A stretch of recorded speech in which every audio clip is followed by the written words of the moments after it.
അൽഹംദുലില്ലാഹി റബ്ബിൽ ആലമീൻ. ബഹുമാനമുള്ളവരെ, ഒരു സുദീർഘമായ ഉദ്ഘാടന പ്രസംഗം നിർവഹിക്കാൻ വേണ്ടി ഈ വേദി ഞാൻ ഉപയോഗപ്പെടുത്തുന്നില്ല. ഇവിടെ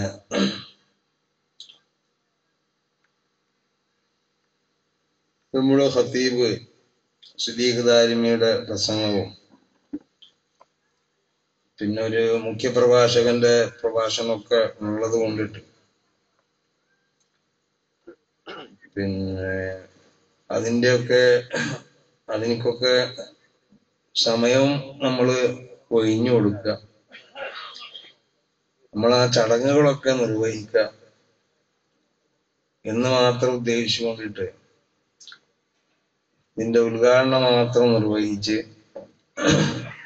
ഔപചാരികമായ ഒരു ഉദ്ഘാടന കർമ്മം അത് മാത്രം നിർവഹിച്ചുകൊണ്ട് ഞാൻ അവസാനിപ്പിക്കാം. ഏതായാലും വളരെയധികം പുണ്യമായ ഒരു വേദിയിലാണ് നമ്മൾ ഇവിടെ പങ്കെടുത്തിട്ടുള്ളത്. ഈ മതവിജ്ഞാന സദസ്സ് നമ്മൾ സംഘടിപ്പിച്ചത് ഏറ്റവും ഒരു പുണ്യമായ ഒരു മാസത്തിലാണ്. നബി സല്ലല്ലാഹു അലൈഹി വസല്ലം തങ്ങൾക്കുള്ള അനുഗ്രഹീതമായ ഒരു മാസം, ജന്മം കൊണ്ട് അനുഗ്രഹീതമായ മാസം എന്ന് പറഞ്ഞാൽ അതൊരു വലിയൊരു അനുഗ്രഹം തന്നെയാണ്. ആ മാസം മാത്രമല്ല, ആ ജനിക്കപ്പെട്ട ദിവസം ഓരോ ആഴ്ചയിൽ മടങ്ങി വരുന്ന ആ ദിവസം വരെ വളരെ പുണ്യമുള്ളതാണെന്നാണ് നബി സല്ലല്ലാഹു അലൈഹി വസല്ലം തങ്ങൾ പഠിപ്പിച്ചത്. സഹാബത്ത് നബിനോട് ഒരിക്കൽ ചോദിച്ചു, നിങ്ങൾ തിങ്കളാഴ്ചയും വ്യാഴാഴ്ചയൊക്കെ നോമ്പ് നോൽക്കണം എന്ന് നബി സല്ലല്ലാഹു അലൈഹി വസല്ലം തങ്ങൾ കൽപ്പിച്ചപ്പോൾ സഹാബത്ത് നബിനോട് ചോദിച്ചു, പറഞ്ഞു, അല്ലയോ നബിയെ, വ്യാഴാഴ്ച തങ്ങൾ നോമ്പ് നോൽക്കാൻ വേണ്ടി കൽപ്പിച്ചു എല്ലാ വ്യാഴാഴ്ചയും, അതിന്റെ പുണ്യവും ആ ദിവസത്തിന്റെ ആ മഹത്വവും ആ ദിവസത്തില് നബിതങ്ങൾ കൽപ്പിച്ചതിന്റെ അതിന്റെ യുക്തിയൊക്കെ ഞങ്ങൾക്ക് മനസ്സിലായി. യുക്തിക്ക് നമ്മൾ ഒരിക്കലും സ്ഥാനമില്ല ഇസ്ലാമില്. യുക്തിനോട് ഒക്കട്ടെ ഒക്കാതിരിക്കട്ടെ, പക്ഷെ ഒക്കെ യുക്തിനോട് ചിലപ്പോൾ ഒത്തിട്ടുണ്ടാവാം, ഒക്കാതിണ്ടാവാം. അപ്പൊ യുക്തി നോക്കിയിട്ടല്ല പരിശുദ്ധ ദീൻ അതിന്റെ പിന്നെ അഹ്കാമുകൾ അതിന്റെ മതവിധികളൊക്കെ വരണത്. നമ്മളെ യുക്തി നോക്കിയില്ല, യുക്തി അതിലുണ്ടാവും, പക്ഷെ ആ യുക്തി എന്ന് പറയണത് നമ്മൾ മനസ്സിലാക്കുന്ന യുക്തിയാവൂല. ചിലപ്പോൾ നമ്മൾ ആലോചിച്ച് നോക്കിയാൽ ചിലപ്പോൾ അവിടെ യുക്തി കാണാൻ സാധ്യമല്ല. പക്ഷെ അതിന്റെ പിന്നിൽ അല്ലാഹു സുബ്ഹാനഹു വ തആല പ്രത്യേകമാവുന്ന യുക്തികളും ഹിക്മത്തുകളൊക്കെ അതിന്റെ പിന്നിൽ അല്ലാഹു എന്തായിട്ടുണ്ടാവും, കണ്ടിട്ടുണ്ടാവും.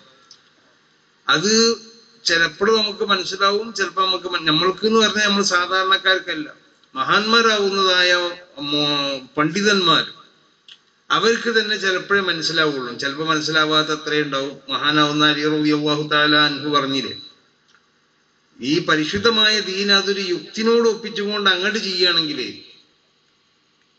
കുഫനെ തടയുമ്പോൾ അതിന്റെ അടിഭാഗം തടയുമെന്ന് ഞാൻ പറയുമായിരുന്നു. കുഫനെ തടയുമ്പോൾ അതിന്റെ മേൽഭാഗമാണ് തടയേണ്ടത്. പക്ഷെ അവിടെ യുക്തി എന്താ, അതിന്റെ അടിയിലാണ് പൊടിയൊക്കെ വരില്ലേ, അപ്പൊ അടിഭാഗം തടയണം എന്നുള്ള പറയേണ്ടത്. അങ്ങനെ ഞാൻ പറയുമായിരുന്നു. അപ്പൊ യുക്തിയിലേക്ക് എന്തില്ല, നോട്ടില്ല, പക്ഷെ യുക്തി ഉണ്ടാവാം. അപ്പോ നബി സല്ലല്ലാഹു അലൈഹി വസല്ലം തങ്ങളോട് സഹാബത്ത് ചോദിച്ചു, ഈ ദിവസത്തിന്റെ ഈ തിങ്കളാഴ്ച നോമ്പ് നോക്കാൻ വേണ്ടി കൽപ്പിച്ചല്ലോ നബിയെ, അതിന്റെ പുണ്യം എന്താ? എല്ലാ തിങ്കളാഴ്ച നോമ്പ് നോൽക്കുക സുന്നത്താണ്, അതിന്റെ പുണ്യം എന്താന്ന് ചോദിച്ചു. അങ്ങനെ റസൂൽ പറഞ്ഞ ഒറ്റ മറുപടി എന്താ, ദാക യൗമുൻ ഉലിത്തു ഫീഹി, അന്നാണ് എന്റെ ജന്മദിനം, എന്നെ പ്രസവിക്കപ്പെട്ടത് അന്നാണ്. അപ്പൊ അന്നാണ് എന്നെ പ്രസവിക്കപ്പെട്ടത് എന്ന് പറയുമ്പോൾ നബിനെ പ്രസവിക്കപ്പെട്ടത് ഒരു റബീഉൽ അവ്വലില് ഒരു തിങ്കളാഴ്ചയാണ്. അത് 12-നാണോ അല്ലയോ എന്നുള്ളത് അഭിപ്രായ വ്യത്യാസം ഉണ്ടെങ്കിലും മുഹഖിഖീങ്ങളാവുന്ന പണ്ഡിതന്മാർക്കുള്ള പക്ഷം അത് 12-നാണെന്നാ. അപ്പൊ നബി സല്ലല്ലാഹു അലൈഹി വസല്ലം തങ്ങളെ പ്രസവിക്കപ്പെട്ട ഒരു തിങ്കളാഴ്ച, ആ തിങ്കളാഴ്ച എന്നുള്ളത് അത് കഴിഞ്ഞു പോയി. പക്ഷെ നബി അങ്ങനെയല്ല പഠിപ്പിക്കണത്. ഇവിടെ ഖിയാമത്ത് വരെ ഓരോ ആഴ്ചയിലും മടങ്ങി വരുന്ന തിങ്കളാഴ്ച, ആ തിങ്കളാഴ്ചകളൊക്കെ പുണ്യമായ തിങ്കളാഴ്ചയാണ്. എന്താ കാരണം? ദാക യൗമുൻ ഉലിത്തു ഫീഹി, അന്നാണ് എന്റെ ജന്മദിനം. അപ്പൊ നബിന്റെ ജന്മം നബിന്റെ വഫാത്തും ഒക്കെ അങ്ങനെ തന്നെ. അബൂബക്കർ സിദ്ദീഖ് റളിയല്ലാഹു തആല അൻഹു ആയിഷ ബീവി റളിയല്ലാഹു തആല അൻഹയോട് പറഞ്ഞു, അബൂബക്കർ റളിയല്ലാഹു അൻഹു മരിക്കണ ആ ദിവസത്തിൽ പിന്നെ എടി ആയിഷെ, പിന്നെ ഏത് ദിവസമാണ് റസൂൽ സ്വല്ലല്ലാഹു അലൈഹി വസല്ലമ തങ്ങൾ മരിച്ചത് എന്ന് ചോദിച്ചു. അപ്പൊ വാപ്പനോട് പറഞ്ഞു ആയിഷ റളിയല്ലാഹു തആല അൻഹ, നബി മരിച്ചത് ഒരു തിങ്കളാഴ്ചയാണ്. എത്ര ഫീ കം കുഫിന റസൂലുള്ളാഹി സ്വല്ലല്ലാഹു അലൈഹി വസല്ലം, എത്ര വസ്ത്രത്തിലാണ് നബി സല്ലല്ലാഹു അലൈഹി വസല്ലമ തങ്ങളെ കഫൻ ചെയ്യപ്പെട്ടത് എന്ന് ചോദിച്ചു. അത് 3 ഫീ സലാസത്തി അസ്വാബിൻ ബീളിൻ യമാനിയത്തിൻ സഹൂലിയത്തിൻ, സഹൂലിൽ നിർമ്മിക്കപ്പെടുന്നതെന്നോ അല്ലെങ്കിൽ ഏറ്റവും വെളുത്തതെന്നോ അങ്ങനത്തെ വെളുത്ത 3 വസ്ത്രത്തിലാണ് നബി സല്ലല്ലാഹു അലൈഹി വസല്ലമ തങ്ങളെ കഫൻ ചെയ്യപ്പെട്ടതെന്നും പറഞ്ഞു. മൂന്നാമത് അബൂബക്കർ സിദ്ദീഖ് റളിയല്ലാഹു തആല അൻഹു ആയിഷ റളിയല്ലാഹു തആല അൻഹയോട് ചോദിച്ചു, ഫി അയ്യി യൗമിൻ തൂഫിയ റസൂലുള്ളാഹ്, അല്ലാഹുവിന്റെ റസൂൽ ഏത് ദിവസമാണ് വഫാത്തായത്? ഏത് ദിവസമാണെന്ന് ചോദിച്ചപ്പോൾ അവിടെ 37 പറഞ്ഞു, പിന്നെ റസൂൽ സല്ലല്ലാഹു അലൈഹി വസല്ലമ തങ്ങളോട് തിങ്കളാഴ്ച ദിവസമാണ്. അപ്പൊ അബൂബക്കർ സിദ്ദീഖ് റളിയല്ലാഹു തആല അൻഹു ആ മരണശയ്യയിൽ നിന്ന് കിടന്നുകൊണ്ട് ഒരു വാക്ക് പറഞ്ഞു. ഒന്നെന്താ, 3 വസ്ത്രത്തിൽ തന്നെ എന്നെ കഫൻ ചെയ്യണം. അതിന് മൂപ്പര ശരീരത്തിലുണ്ടായിരുന്ന ഒരു കുപ്പായം കഴിച്ചു കൊടുത്തു, ഇതൊന്ന് കഴുകി വൃത്തിയാക്കിക്കാളും, ഒന്നിത് മതി.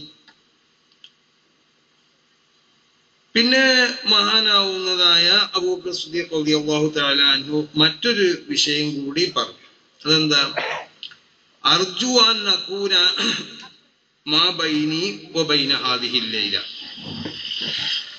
എന്റെ ഈ ആയുസ്സുണ്ടല്ലോ അത് ഇന്ന് വരാൻ പോണ രാത്രിന്റെയും ഈ സമയത്തിന്റെ ഇടയിലായിട്ട് എന്റെ മരണം സംഭവിക്കണം എന്നാണ് എന്റെ ആഗ്രഹം. അതങ്ങനെ പറയാൻ കാരണം എന്താ, അബൂബക്കർ സിദ്ദീഖ് റളിയല്ലാഹു തആല അൻഹു റസൂലുള്ളാഹി വഫാത്തായിക്കൊണ്ട് തിങ്കളാഴ്ചയാണ്. ആ തിങ്കളാഴ്ച തന്നെ മൂപ്പർക്കും വഫാത്താവണം. അതിന്റെ കാരണം എന്താ, മഹാന്മാരാവുന്ന ഇമ്മത്ത് മശായിഖന്മാർ ഈ ഹദീസിനെ വ്യാഖ്യാനിച്ചുകൊണ്ട് അവർ പറഞ്ഞു, എന്തേ അബൂബക്കർ സിദ്ദീഖ് റളിയല്ലാഹു തആല അൻഹു മൂപ്പർക്കും തിങ്കളാഴ്ച മരിക്കണം എന്ന് മൂപ്പർ ആഗ്രഹിക്കാനുള്ള കാരണം, അങ്ങനെ മൂപ്പർ മരിച്ചും ചെയ്തു തിങ്കളാഴ്ച. അപ്പൊ തിങ്കളാഴ്ച വഫാത്താവാൻ ആഗ്രഹിച്ചതിന്റെ കാരണം, തിങ്കളാഴ്ച നബി സല്ലല്ലാഹു അലൈഹി വസല്ലമ തങ്ങൾ വഫാത്തായ ദിവസമായതുകൊണ്ട് ആ ദിവസത്തിനൊരു പുണ്യമുണ്ട്. അപ്പൊ നബിനെ പ്രസവിക്കപ്പെട്ട ദിവസത്തിൽ പ്രസവിക്കപ്പെടുക, നബി വഫാത്തായ ദിവസത്തിൽ വഫാത്താവുക, അപ്പൊ അതിലൊരു വളരെയധികം പുണ്യം ഉണ്ടായതുകൊണ്ടും ആ ദിവസത്തിന്റെ ബർക്കത്തൊക്കെ കിട്ടാൻ വേണ്ടിയാണ് മഹാനാവുന്ന അബൂബക്കർ സിദ്ദീഖ് റളിയല്ലാഹു തആല അൻഹു അങ്ങനെ പറയാനുള്ള കാരണം. അപ്പൊ ഇതിന്റെ അർത്ഥം മൊത്തത്തിൽ പരിശുദ്ധ ദീനിന്റെ സ്വഭാവം എന്താന്ന് ചോദിച്ചാൽ, മഹാന്മാരോട് ബന്ധപ്പെട്ടതായ അവരെ ജീവിതത്തിലുള്ള മരണങ്ങളും അവരെ ജന്മവും അവരെ മരണവും അവരെ ജീവിതത്തിൽ ഉണ്ടാവുന്നതായ പ്രത്യേക സംരംഭങ്ങൾ ഉണ്ടാവും. അതൊക്കെ നടന്നത് ഏത് ദിവസമാണോ ആ ദിവസത്തിനൊക്കെ പുണ്യമുണ്ട്. ഇതുകൊണ്ടാണ് റസൂൽ സല്ലല്ലാഹു അലൈഹി വസല്ലമ തങ്ങൾ സഹാബത്തിനോട് ദാക യൗമുൻ ഉലിതു ഫീ, അന്ന് എന്റെ ജന്മദിനാണ്.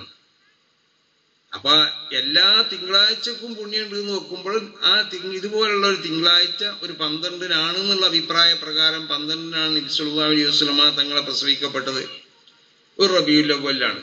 അപ്പൊ ഈ റബീഉൽ അവ്വൽ മാസം മടങ്ങി വരുന്ന ഓരോ കൊല്ലത്തിലും മടങ്ങി വരുന്ന റബീഉൽ അവ്വൽ മാസത്തിനിക്ക് ഒരുപാട് പുണ്യങ്ങളുണ്ട്. അപ്പൊ വളരെയധികം പുണ്യമുള്ളതായ ഒരു മാസം. ഈ മാസത്തിൽ നമ്മൾ നബി സല്ലല്ലാഹു അലൈഹി വസല്ലമ തങ്ങളെ പറ്റി മനസ്സിലാക്കേണ്ടത് എങ്ങനെയെന്ന് ചോദിച്ചാൽ, റസൂലുള്ളാഹിന്റെ വ്യക്തിത്വമാണ് ആദ്യം മനസ്സിലാക്കുന്നത്. നബിനോട് ബന്ധപ്പെട്ട കുറെ കഥകൾ നമ്മൾ കേൾക്കും, ആ കഥ കേട്ട് പോവാതെ അല്ല, അടിസ്ഥാനപരമായി ആദ്യം മനസ്സിലാക്കണം, നബിന്റെ വ്യക്തിത്വം മനസ്സിലാക്കണം. എന്താണ് നബി സല്ലല്ലാഹു അലൈഹി വസല്ലമ തങ്ങൾ? ആ വ്യക്തിത്വം മനസ്സിലായാലേ ആ വ്യക്തിത്വം ഹൃദയത്തിന്റെ